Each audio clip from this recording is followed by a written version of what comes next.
শুধু মাইকের সামনে সুন্দর আখলাক, এটা কিন্তু আখলাকের বহিঃপ্রকাশ না। যেমন তার শাশুড়ির একটা বক্তব্যে তার শাশুড়ি বলেছে যে সে নামাজের ক্ষেত্রে একেবারে বেখবর। আল্লাহর কসম সে নামাজ পড়ে না।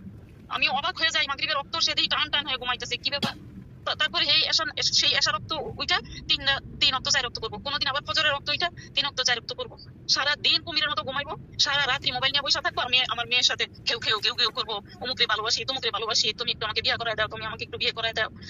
বুঝছেন, তার অনেক নারী লিপ্স, তার চোখের হেফাজত নাই। সে অনেক, আমি বইলে শেষ করতে পারবো না। আমি অনেক অনেক অপেক্ষা করছিলাম যে দেখি আলেমদের সমাজে থেকে যদি তার ইসলাম হয়, কিন্তু সে অহংকারী, যে নিজের দোষ নিজে জানে যে এটা আমি দোষ করছি, এটা আমার অন্যায় করছি, কিংবা এটা আমার গুনাহ হয়েছে, সে তওবা করে ফিরে আসে।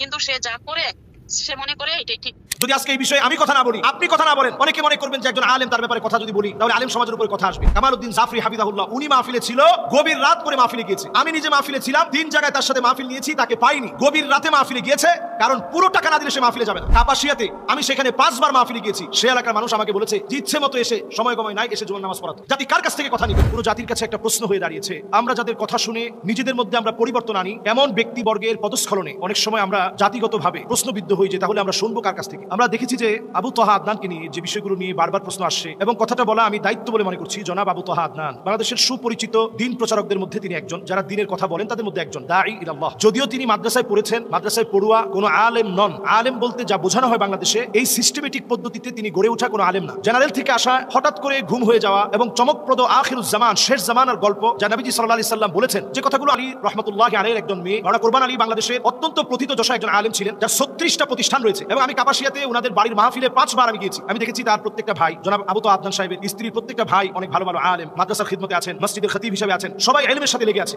এমন একটা পরিবার থেকে বিলং করা একটা মেয়ে, যার আগে একটা ডিভোর্স ছিল, সংসার বিচ্ছেদ হওয়ার পরে তার সঙ্গে বিবাহ হয়। এরকম একটা মেয়েকে যদি আপনি আশ্রয় দেন, নবীজির হাদিস অনুযায়ী আস-সাঈ আলাল আরমালাতি ওয়াল মিসকিন কাল মুজাহিদি ফি সাবিলিল্লাহ, এটি আল্লাহর রাস্তায় জিহাদ করার সমান সওয়াব। যে আপনি এমন একজন অসহায়কে জায়গা দিবেন যে বিধবা, যার আগে বিবাহ ছিল। তো এটা জেনে বুঝে আপনি একটা আলেম ফ্যামিলিতে বিয়ে করলেন। বিয়ের পরবর্তী সময়ে একপাক্ষিক কথা শুনে বিচার বিশ্লেষণ অনেক সময় করা যায় না, সঠিক সিদ্ধান্ত দেওয়া যায় না। তারপরেও যেহেতু এই পরিবারটাকে আমি কাছ থেকে চিনি, তাদের সম্পর্কে কাছ থেকে আমি জানি, আবু তহা আদনানকে আমি যতটুকু দেখেছি মাহফিল অঙ্গনে অনেক সময় সে অনেক দেরি করে মাহফিলে পৌঁছায়, এবং আমি নিজে এটা সাক্ষী যে রাত 11টার সময় সে মাহফিলে গিয়েছে, 11টা 29 মাহফিলে গিয়েছে, যেখানে আমি নিজে বক্তা ছিলাম। এতে করে মাহফিল কর্তৃপক্ষের সাথে তার মন কালাকালি এবং কটুবাক্য লেনদেন, উচ্চবাচ্য হওয়া, এগুলো সব হয়েছে। গত 17/12/2022 তারিখে গোবিন্দগঞ্জ নামক স্থানে মাহফিল আপনার সাথে কি আচরণ করেছিল, এই বিষয়ে সত্যতা বা ঘটনাটা আপনার মুখ থেকে জানতে চাই।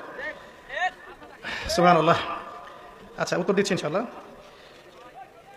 এই কথাগুলো আমি পাবলিকলি বলতে চাইতাম না কখনোই, তবে এখন বলতে বাধ্য হচ্ছি, কারণ এটা ফেসবুকের যুগ, ইউটিউব অনলাইনের যুগ। সত্যটা উপস্থাপন না করলে অনেক মানুষ বিভ্রান্ত হতে পারে। শুধু এই স্বার্থে আমি কথাটা বলছি, আদারওয়াইজ আমি কথাগুলো বলতাম না। কারণ নিজের ঘরের ত্রুটি মানুষের সামনে উপস্থাপন করতে হয় না, নিজের ঘরের ত্রুটিগুলো মানুষের সামনে উপস্থাপন করতে হয় না।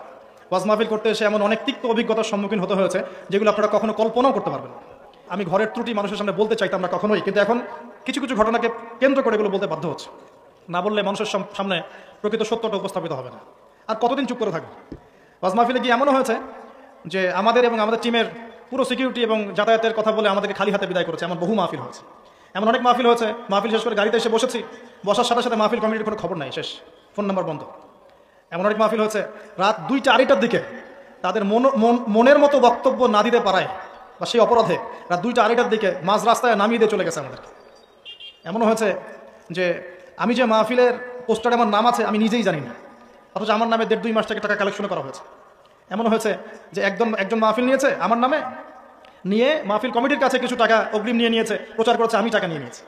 কত কিছু হয়েছে এই জীবনে ফেস করতে আপনি কল্পনা করতে পারবেন। প্রসঙ্গে আসি, যে বিষয় প্রশ্ন করেছেন, প্রথম কথা বলি যে আমরা এখন মাহফিল নেই সরাসরি অফিসিয়ালি। এই যে আজকের মাহফিল যারা নিয়েছেন তারা কিন্তু অফিসে আমাদের সাথে যোগাযোগ করেছেন, গিয়ে সশরীরে দেখা করেছেন, দেখা করে আমাদের একটা ফর্মস দিয়েছিলাম, ফিল আপ করেছেন, ক্রাইটেরিয়া ছিল কিছু, তারা এগ্রি করেছেন, মাহফিল নিয়েছে, আমরা সরাসরি সাক্ষাতে মাহফিল নিয়েছে। তারপরে আমাদের অফিসিয়াল 3টা নাম্বার আপনারা আমাদের পেজে দেখবেন, আমাদের পেজে গিয়ে দেখবেন 3টা নাম্বার দেওয়া আছে, নাম মেনশন করে দিচ্ছি। এক ভাইয়ের নাম জহিরুল ইসলাম নাম দেওয়া আছে, এক ভাইয়ের নাম দেওয়া আছে জাকারিয়া, এক ভাইয়ের নাম দেওয়া আছে মুজাহিদুল ইসলাম। এই 3টা নাম্বার এবং নাম ছাড়া কোনো নাম্বার থেকে আমরা মাহফিল নেই না। ফর্মসগুলো ফিল আপ করা হয়, সাবমিট করে, আমরা অফিসিয়ালি যাচাই বাছাই করে দেখি কোন মাহফিলগুলো আমরা নিব, কোনগুলো নিব না।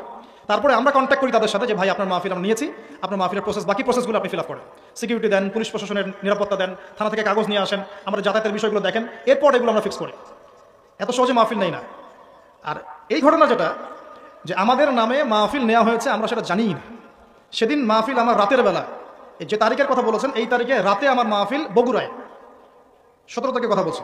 আমি জানি আমার ডায়েরিতে এখনো লেখা আছে রাতে মাহফিল বগুড়ায়।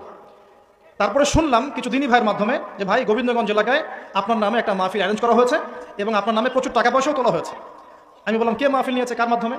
কারণ আমাদের এক পরিচিত ভাইকে দেখিয়ে দেওয়া হলো যে এই ভাইয়ের মাধ্যমে মাহফিল নেওয়া হয়েছে, অথচ সেই ভাইয়ের সাথে আমাদের এই মাহফিল নিয়ে যারা পরিমাণ কোনো কথা হয়নি, যে আল্লাহ সাক্ষী আছেন, কোনো কথা হয়নি। এখন সে আরেক ভাইয়ের মাধ্যমে, থার্ড পার্টি, মাঝখানে একটা থার্ড পার্টির মাধ্যমে ওই কমিটির সাথে কমিউনিকেট করে মাহফিল ফিক্স করেছে। আমরা জানি না। মাহফিলের 2 দিন আগে তারা এসে হাতে পায়ে কান্নাকাটি শুরু করেছে যে ভাই মাহফিল অ্যারেঞ্জ হয়ে গেছে, আল্লাহর ওয়াস্তে 30টা মিনিট হলেও সময় দিয়ে মাহফিল অ্যারেঞ্জ করে ফেলেছি, টাকা পয়সা তোলা হয়ে গেছে, আপনি যদি না আসেন 10টা মিনিট 30টা মিনিট বলছে 10টা মিনিটের জন্য আসেন, 30টা মিনিটের জন্য আসেন, এসে খালি চেহারাটা দেখায় চলে যায়, নাহলে জনগণ আমাদেরকে পিটাই শেষ করে ফেলে। হাতে পায়ে কান্নাকাটি করে পরে বললাম ঠিক আছে ভাই, বগুড়ায় মাহফিল আছে আমাদের, আমরা যাওয়ার পথে আপনার ওখানে একটু সময় দিয়ে চলে যাবেন, সময় না যান।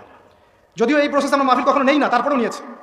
তারপরে গিয়েছি, এদিকে শুনেছি প্রচার করেছে আমরা মাহফিল করবো বিকেল দুপুর 3টা থেকে 5টা। তারপরে আমাদের কানে খবর আসছে যে বাদ মাগরিব আপনাকে আলোচনা করতে হবে। আমার একটা সেন্টেন্স মিথ্যা বলছি না, আমার কাছে হোয়াটসঅ্যাপে এখনো ডাটাস মজুদ আছে যে থার্ড পার্টি কন্ট্যাক্ট করেছে, আমাদেরকে বলছে বাদ মাগরিব আপনাকে আলোচনা করতে হবে। আর আমরা গিয়ে উপস্থিত হয়েছি 4টায়। আমি চিন্তা করছি যাবো, একটু রেস্ট নিব, রেস্ট নিয়ে নামাজ কালাম সারবো, তারপরে বাদ মাগরিব স্টেজে উঠবো। গিয়ে শুনি 3টা থেকে মাহফিল আমার নামে অ্যানাউন্স করা হয়ে গেছে, জনগণ বসে আছে। জনগণ তো নিষ্পাপ, জনগণ তো কোনো দোষী নাই এখানে, ও তো জানেই না সত্য কোনটা মিথ্যা না। তারপরে গিয়ে তাড়াহুড়া করে স্টেজে ওঠা হলো। উঠে এই যে অনলাইনে প্রচার করছে 30 মিনিট বক্তব্য দিয়েছে, আমার নিজেই 45 মিনিট বক্তব্য দিয়েছেন, 45 থেকে 50 মিনিটস আমি বক্তব্য দিয়েছি। আজকে যে আমি এখানে এসেছি আপনাদের এখানে, আমি কি 1.5 ঘন্টার কম আলোচনা করলাম? আমার কোনো মাহফিল আপনি দেখবেন না যে 1 ঘন্টা 15 মিনিট 1.5 ঘন্টার কম আলোচনা আছে। প্রত্যেকটা মাহফিল ইউটিউবে আছে, দেখে নিন। কোনো মাহফিল এরকম হয়নি কখনো। তারপর আলোচনা শেষে আমি তারপরে বলছি যে আপনারা সবাই বসেন, ইনশাল্লাহ মাগরিবের নামাজ হবে, এখানে আমরা নামাজ পড়বো, নামাজ পড়ার পর ইনশাল্লাহ আলোচনা হবে, প্রশ্নোত্তর পর্ব হবে।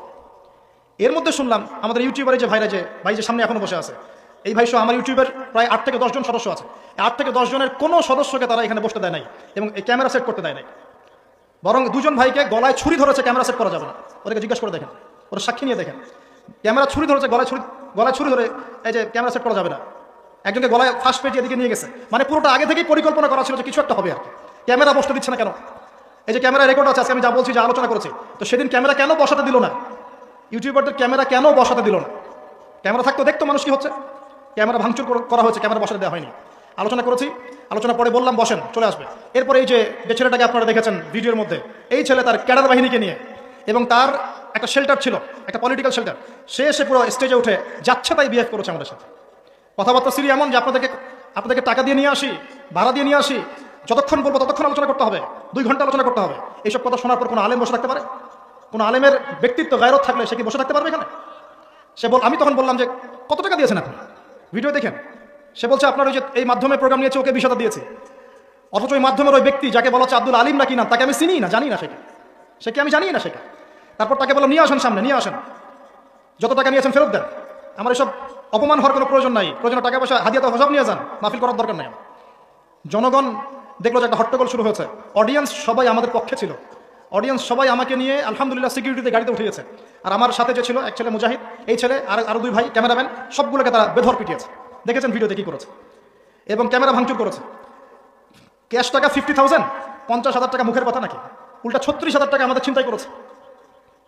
হাত ঘড়ি ছিনিয়ে নিয়েছে, হাত ঘড়ি নিয়েছে, ক্যামেরা ভাঙচুর করেছে, টাকা ছিনতাই করেছে, পিটিয়েছে, অপমান করেছে, ঘরে আটকে রেখেছে। এর পিছনে কারণগুলো কিছু আমি পরে আপনাদেরকে বলবো, তার আগে আরেকটা জায়গা আসে। এরপরে আমরা মাজলুম হয়ে আমার প্রশাসনে যে ভাই ব্রাদাররা আছেন পরিচিত, তাদেরকে ফোন দিলাম। আমি একা ফোন দিয়ে আমার যে ড্রাইভার ভাই আছেন তাকে নিয়ে থানায় গেলাম।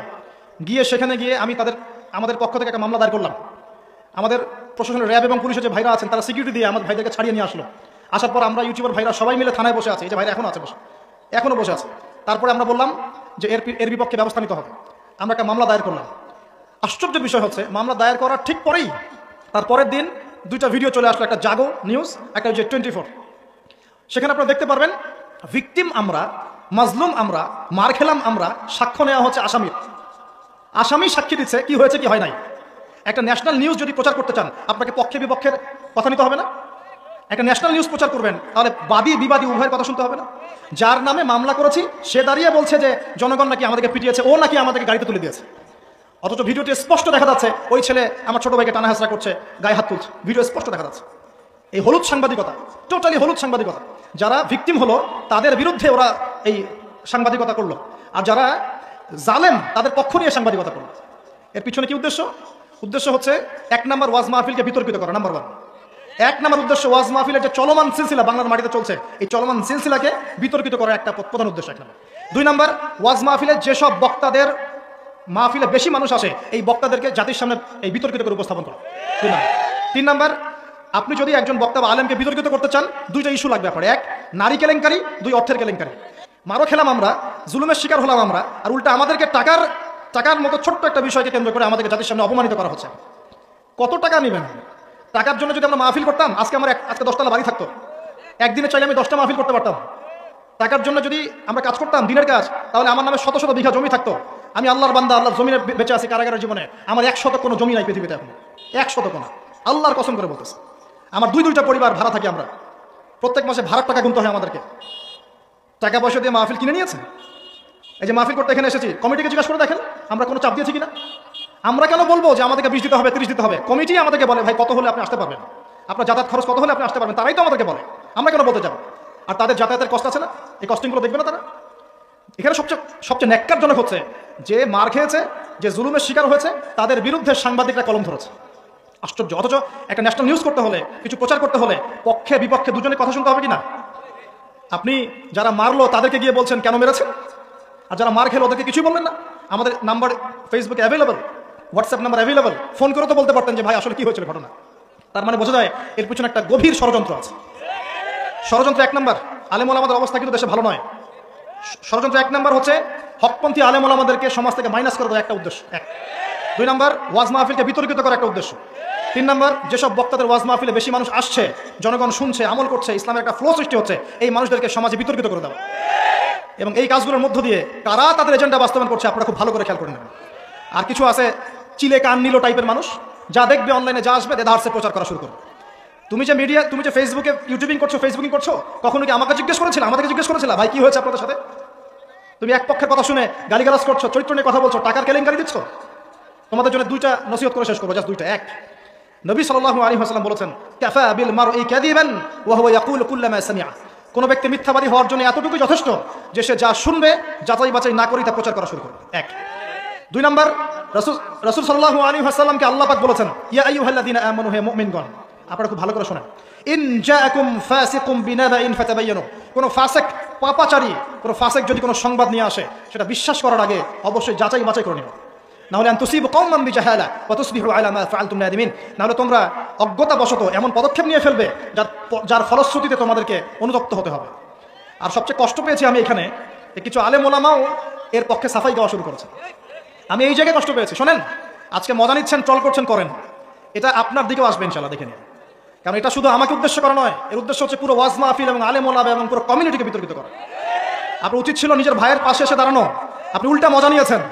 এগুলো আল্লাহর আরশ পর্যন্ত পৌঁছে গেছে ইনশাআল্লাহ। আল্লাহ পাক অচিরেই এর ফলাফল নাযিল করবে ইনশাআল্লাহ। আমি তো কিছু করতে পারবো না, মামলা দিয়েছি, মামলার কি হবে আল্লাহ ভালো জানেন। উল্টা তাদের পক্ষেই মানুষ কাজ করছে। আমি শুধু এতটুকু বলছি, আল্লাহর কাছে হাত তুলে দোয়া করছি, আল্লাহুম্মা ইন্না নাজআলুকা ফি নুহুরিহিম ওয়া নাউযু বিকা মিন শুরুরিহিম। اللهم اكفنيهم بما شئت، اللهم منزل الكتاب وسريع الحساب اهزم الاحزاب اللهم اهزمهم وزلزلهم।